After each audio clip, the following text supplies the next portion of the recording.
अस्सलाम वालेकुम dear students, उम्मीद है आप सब ठीक होंगे। आज जो हमारी लेसन है जो मैं यहाँ पे एक्सप्लेन करने जा रहा हूँ that is of class 8th and the lesson is brook. It is a very famous poem by Alfred Lord Tennyson and as you might know that Tennyson was a Victorian poet, one of the famous Victorian poets।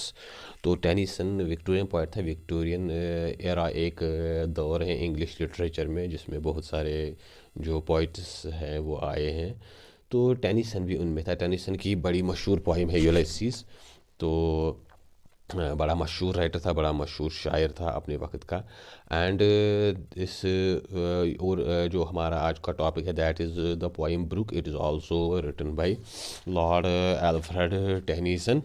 तो ये भी Tennyson ने ही लिखी है। It has a deep philosophical meaning. ये जो poem है इसका एक बड़ा डीप मीनिंग है, बड़ा गहरा माने है। सो ब्रुक अगर हम देखेंगे, ब्रुक नदी को कहते हैं, छोटी सी नदी को, या जो आबशार होता है या जो झरना होता है तो इसको ब्रुक कहते हैं। जो पहाड़ों से एक वो नदी की सूरत में निकलता है और फिर मैदानी इलाकों में पहुंच जाता है। छोटी सी नदी जो जिसकी में से वो खूबसूरत जो आवाज़ें आती हैं पानी के बहने की, जल तरंग की सी आवाज़। So today our lesson is based on this very topic. आज जो हमारी लेसन है वो इसी टॉपिक पे है, दैट इज़ द ब्रुक, नदी या आबशार। तो a brook is not only beautiful to see but also very pleasing to hear. Brook की जो ख़ास बात है ये खाली दिखने में ही खूबसूरत नहीं होता है। छोटी सी नदी है जो गुज़र रही होती है। It is not only beautiful to see, इसका जो देखना है वही सिर्फ खूबसूरत नहीं होता है but also very pleasing to hear. लेकिन इसके जो पानी के बहने की वो आवाज़ होती है, जल तरंग की सी आवाज़, वो भी बड़ी खूबसूरत होती है। It is water makes melodious sound. इसका जो पानी है वो चूँकि काफ़ी इलाकों से होके गुज़रता है और काफ़ी टर्न्स लेता है, तो उसमें से भी बड़ी खूबसूरत एक आवाज़ निकलती है as it flows through woods, जैसे कि ये जंगलों से गुज़रती है एंड वैलीज़ और वादियों से।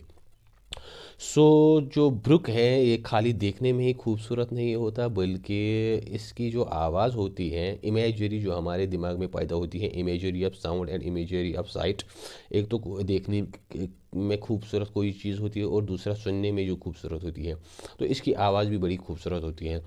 The brook personified in the poem narrates the story of its musical journey. इस लेसन में जो ब्रुक है, जो छोटी नदी है, उसको पर्सोनिफाई किया गया है। शायर ने जैसे उसको ऐसे एड्रेस किए हैं जैसे ये if that is a living being, जैसे वो कोई ज़िंदा चीज़ हो। तो ये जो ब्रुक है, नदी है, ये इसमें अपनी ही कहानी बयान कर रही है। नरेटर यही है of it is musical journey. जो इसका ये म्यूज़िकल जर्नी होता है, बड़ा खूबसूरत सफ़र होता है जिसमें ये काफ़ी इलाकों से होके गुजरती है, काफ़ी चीज़ें देखती है और काफ़ी चीज़ों की ये गवाह बन जाती हैं। अलॉन्ग दीज प्लेसेस, उन उन इलाकों का जिक्र करती हैं जहाँ से ये नदी, ये ब्रुक गुजरता है। इमेजरी ऑफ साइट, शायर ने उसमें जो अल्फाज इस्तेमाल किए हैं, जो टर्म्स इस्तेमाल किए हैं, that is imagery of site. वो अल्फाज जिनसे हमारे दिमाग में एक तख़य्युल आता है, एक पिक्चर बन जाती है, एक नज़ारा आ जाता है। एंड साउंड, और कुछ ऐसे अल्फाज इस्तेमाल किए हैं जिनसे हमारे दिमाग में एक साउंड, एक आवाज़ की पिक्चर आ जाती है। और ब्लेंडेड इन द पोएम, शायर ने इन चीज़ों को, इन अल्फाज को इस लेसन में मिक्स किया है, ब्लेंड किया है बाय एम्प्लॉइंग एक्सक्विजिट वर्ड्स। उसके लिए उसने बड़े ख़ास अल्फाज, बड़े स्पेशल, बड़े मखसूस लफ्ज़ इस्तेमाल किए हैं, एक्सप्रेशन, और ऐसे एक्सप्रेशन ऐसी तालमी। Notice the use of onomatopoeia, शायर ने उसमें जो खासकर जो दूसरी चीज़ें इस्तेमाल की हैं जिस पे ये ज़ोर दे रहे हैं, that is onomatopoeia means words denoting sounds. वो अल्फाज जो अपनी आवाज़ के हिसाब से डिनोट होते हैं या आवाज़ के बलबूते पे बन जाते हैं, स्पेशली जो कोई ख़ास आवाज़ डिनोट करते हैं, तो शायर ने वो अल्फाज इसमें इस्तेमाल किए हैं ताकि हमारे दिमाग में एक पिक्चर बन जाए, एक तस्वीर बन जाए। So let's start the poem. I came from hots of कूट एंड हर्न। ये जो ब्रुक है, ये जो नदी है, ये अपनी कहानी बयान कर रही है और ये शुरू ऐसे कर रहे हैं जैसे यहाँ पे ये पिक्चर है, ये जो पहाड़ों से ये नदी होके गुजर रही है। आई कम फ्रॉम हॉट्स ऑफ कूट एंड हर्न। मैं ऐसे इलाके से आया हूँ। हॉट हम उस जगह बोलते हैं जहाँ आप फ्रिक्वेंटली विज़िट किया जाए। और यहाँ पे कौन विज़िट कर रहा है? कूट एंड हर्न। कूट एंड हर्न वाटर बर्ड्स होते हैं, आबी परिंदे होते हैं। That means from forest. ये जो लेसन है, ये जो पोइम है, ये कह रही है, ये जो ब्रुक है, ये कह रहा है कि मैं उस जगह से आया हूँ जहाँ पे ये वाटर बर्ड्स, पानी के परिंदे काफ़ी बार आते जाते रहते हैं। That means from the forest. I make a sudden sally. जैसे ही मैं पहाड़ों से निकलती हूँ, वादियों से आती हूँ, तो पहले मेरी जो स्पीड है पानी की वो बहुत ज़्यादा तेज़ होती है। That means to rush. मैं बड़े स्पीड में चलती हूँ। तो and sparkle out among the fern.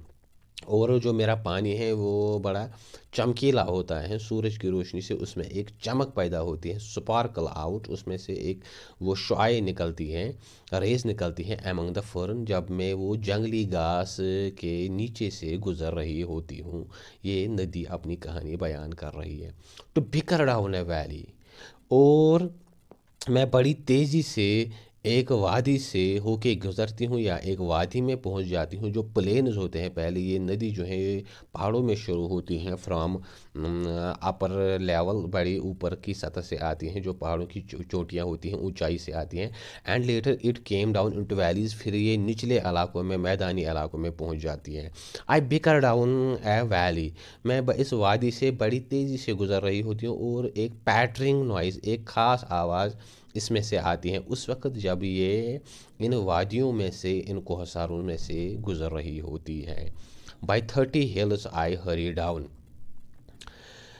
30 पहाड़ों से मैं बड़ी तेज़ी से नीचे आ रही होती हूँ। तो ये जो नदी हैं ये पहाड़ों से होके गुजरती हैं। तो कह रहे हैं कि तकरीबन मैं 30 हिल्स, जो पहाड़ होते हैं, जो पर्वत होते हैं, उनसे गुजर रही होती है, उनसे नीचे आती हूँ। और स्लिप बिटवीन द रिजेज, या आप ऐसे समझे कि मैं स्लिप होती हूँ, मैं बड़ी स्लाइड होती हूँ, बड़ी तेज़ी से नीचे आ रही हूँ। बिटवीन द रिजेस, जो वो रिज होते हैं, गाठियाँ होती हैं, या एजेस ऑफ माउंटेन जो होते हैं, पहाड़ों के दरमियान जो गैप होती है, तो वहाँ से ये गुज़र रही होती हैं, स्लिप कर रही होती हैं बड़ी तेज़ी से। ये जो ब्रुक है, इसका पानी नीचे आ रहा होता है, बह रहा होता है। बाई 20 थॉर्प्स है लिटिल टाउन। ये जो नदियाँ हैं, फिर कह रहे हैं कि मैं तकरीबन 20 गाँव से गुज़र जाती हूँ। थॉर्प्स here means village.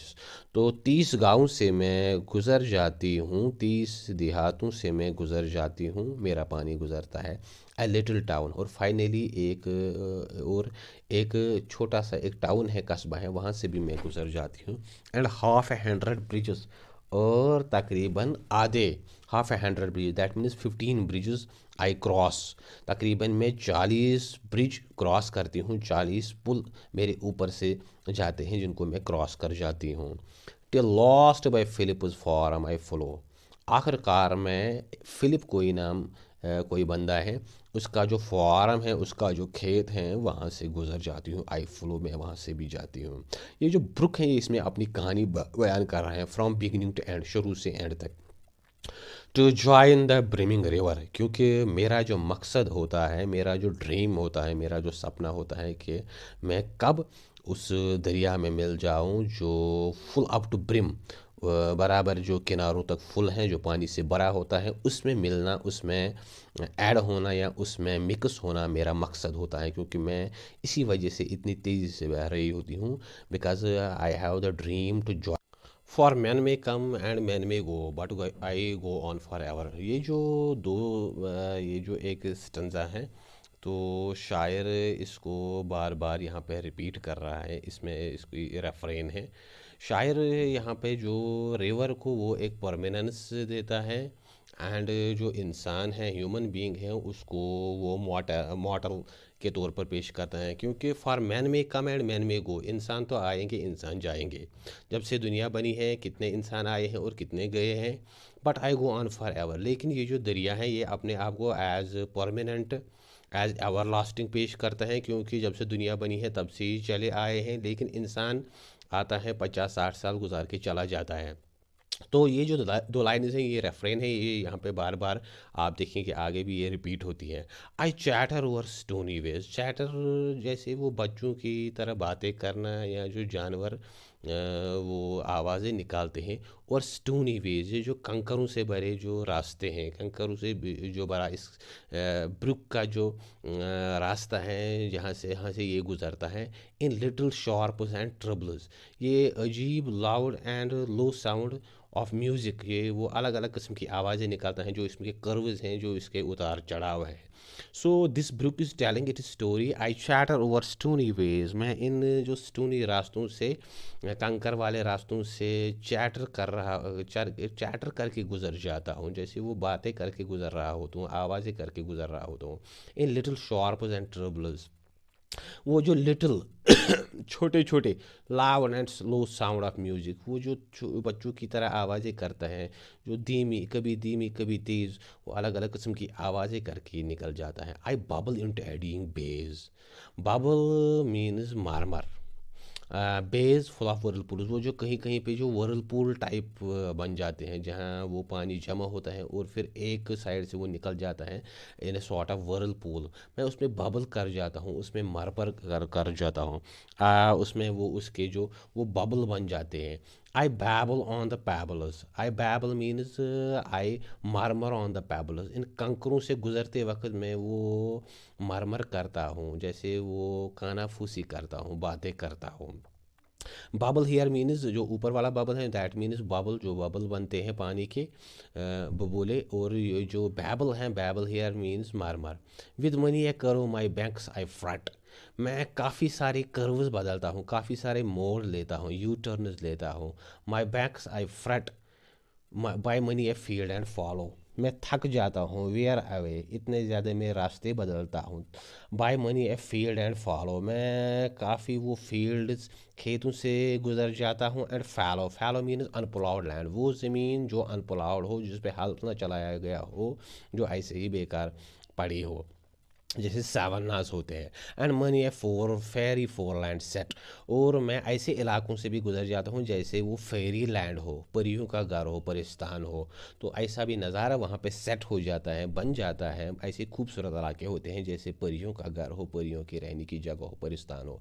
With willow weed and मैलो, मैं वो विलो वीड, जो विलो के जो वीड होते हैं, जो उसके वो होते हैं जड़। एंड मैलो, मैलो मीन्स फ्लावरिंग प्लांट्स, वो जंगली जो पौधे होते हैं जिन पे वो फ्लावर उग आते हैं, तो वो भी इसी के साथ साथ होते हैं। जो ये ब्रुक होता है, ये अपनी जिक्र कर रहा है कि मैं ऐसे इलाकों से भी गुजर जाता हूँ, those are like fairy lands, जैसे वो परियों का घर हो। और जो विलो वीड है और जो मैलो है, वो भी मेरे साथ साथ चलते हैं। I chatter chatter as I flow, मैं बातें करता हूँ और बातें करता हूँ, चैटर करता हूँ, गुनगुनाता हूँ, एज आई फ्लो, जैसे मैं फ्लो करता हूँ, जितना मैं आगे जाता हूँ। To join the brimming river, क्योंकि मेरा जो मकसद ही होता है to join this river, that is my dream, that is my goal, that is my end, मेरा जो एंड होता है कि इस दरिया में मिल जाऊँ और फना हो जाऊँ, इसी के साथ मिल जाऊँ। तो brimming means up to full, जो बराबर ऊपर दहाने तक भरा होता है, जो किनारों तक दरिया भरा होता है, तो उसके साथ मिलना मेरी ज़िंदगी का मकसद होता है। तो शायर ने ये एक्चुअली ही ह्यूमन लाइफ को यहाँ दर्शाता है। उसने ब्रुक को एज ह्यूमन बीइंग यहाँ प्रेजेंट किया है, क्योंकि इंसान का ज़िंदगी भी आखिर मौत होती है, इंसान का अंजाम भी आखिर फिर जो उसका एंड होता है दैट इज़ डेथ। तो वैसे ही जो ब्रुक का जो एंड होता है that is to join this river and mix with it, इस दरिया के साथ मिलना और उसमें फ़ना हो जाना।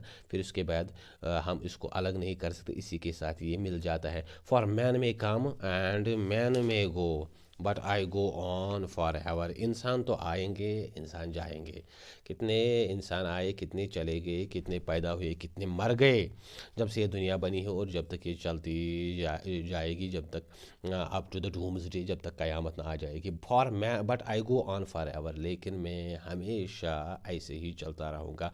सो the point here gives the permanence to the river and the element of mortal to human being. तो शायर ने यहाँ पे जो रिवर को उसको एक परमानेंस दी है, उसको एक सबात दिया है, उसको एक पायदारी दी है, एज परमानेंट पेश किया है, जो हमेशा से चलता आ रहा है और हमेशा चलता रहेगा। लेकिन जो ह्यूमन बीइंग है उसको as mortal, as short term, as time being present किया है। इंसान की जो ज़िंदगी है उसको महदूद पेश किया है, उसको कुछ वक्त के लिए पेश किया है, वो एज अ मॉर्टल पेश किया है। क्योंकि इंसान आता है 50 60 100 साल गुजर के चला जाता है, he is not permanent, he has to die one day, he has to go to the next world. तो शायर ने यहाँ पे जो ब्रुक है उसको एज पर्सोनिफाई किया है, जैसे ये ब्रुक कोई ज़िंदा चीज़ है और अपनी कहानी बयान कर रहे हैं, just like a human being. So this was the first part of this poem. इंशाल्लाह in next video we will go through the next part of this poem. उम्मीद है आपको ये समझ आई होगी। चैनल को ज़रूर सब्सक्राइब करें, व्यू दे, ताकि जो आने वाली और वीडियोस हैं वो आप तक पहुंच जाए और इसको और इम्प्रूव कर सके, और शेयर ज़रूर करें। Thank you.